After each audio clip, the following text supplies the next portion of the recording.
That's not bad sound emulation you're hearing, that's the Famicom Disk System version of Zelda 2.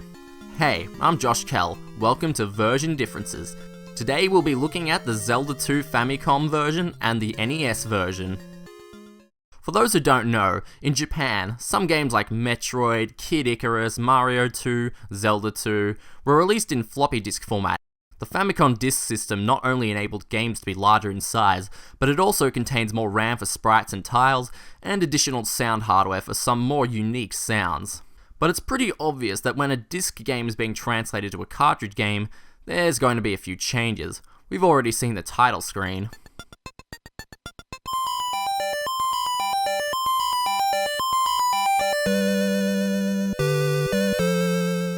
So let's start the game, huh?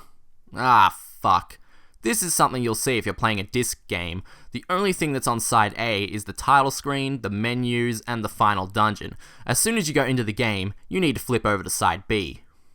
So we start in the room with Zelda sleeping like normal. One thing you'll notice is that unlike the NES version, which the pillars go all the way, the ceiling comes down in the Japanese version. Why do you start here anyway? Does Link live here? So we leave the palace and, hey, the water enemies, what? Huh? Okay, stop. First, the water moves in the FDS version. Second, these enemy overworld sprites are completely different. White ones are the little blobs, blue ones are the humanoid dudes, and the red ones are the fairies. Third, the battle entrance and battle music are completely different and aren't found anywhere in the NES version.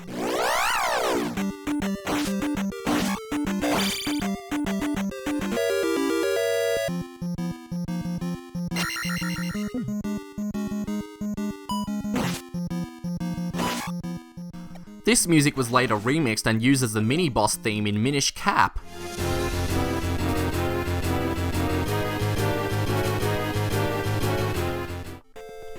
All that from the first few seconds of gameplay. What else awaits us? That's not what I had in mind when I said, wait, you know, game. So you'll probably get your first level up in the first, well, they're called palaces in the NES version, but the FDS version calls them sanctuaries. Fuck it, I'm calling them dungeons. So when you level up, you'll notice that in the FDS version, you can pick any stat to level up, whereas in the NES version, each stat had a different EXP requirement, so there was only one stat you could choose when the level up window popped up. The drawback in the FDS version is that when you get game over, all your stats will go back to whatever your lowest stat was, so you need to level them up out evenly anyway, so it's like, what's the point? When you get game over, the screens look completely different, as well as the sound effect that plays. Now, get a good listen to the FDS sound effect.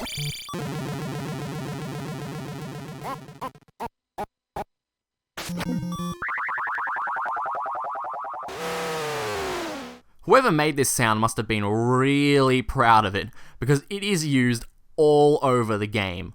Listen to this boss.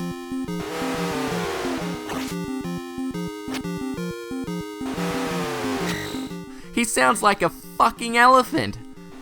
They don't make that noise at all in the NES version.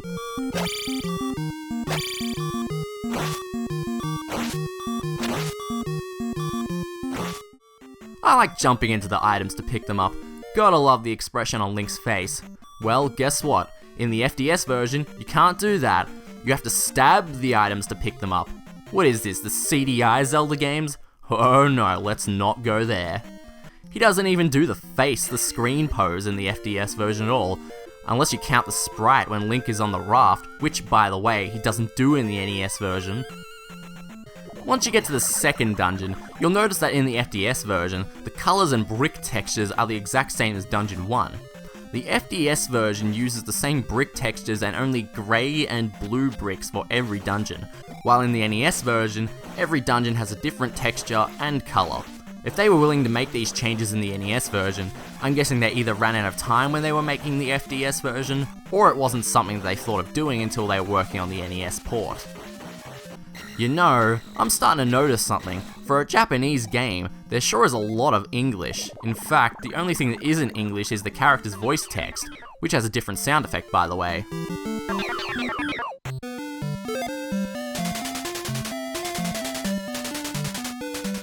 Imagine if you were 10 years old and playing this game, and all the menus were in a different language. You couldn't read a damn thing.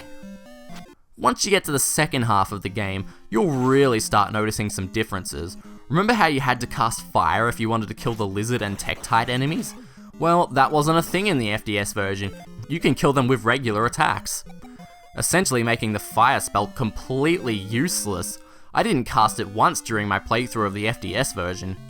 Come to think of it, I didn't cast it once during my playthrough of the NES version either. Magic is essential. You can't go wasting it just to kill a few enemies. Just jump over them. You'll save time, magic, and life. There are differences with bosses in the 4th, 5th, and 6th dungeons.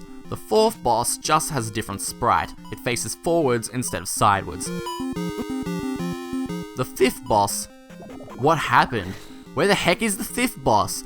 Instead of having that asshole with the ball and chain, the FDS version just has a harder variation of the 2nd boss. The 2nd boss in the NES version is already the harder variation of that particular boss, so I guess you could say the Japanese version had an easier time here. The 6th boss makes up for that though. It looks completely different in each version. Have a look.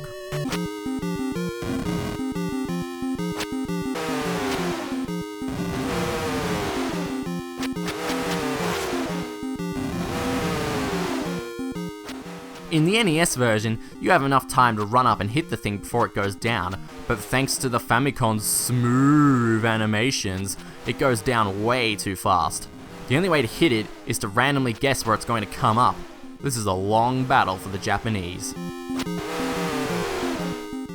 So those are the major differences I found. There's some minor stuff like the King's Tomb being an actual monster area instead of just being a screen with some old bat on it. A few of the sound effects are different, like the gate opening, the sound fairies make, the sound when you die,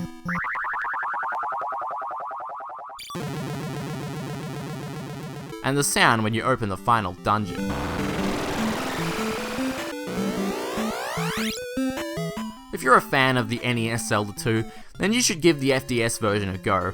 While pretty much the same game, the differences really do intrigue. I still think the NES title screen is way better though. Anyway, this has been Version Differences with Josh Kell. See you next time.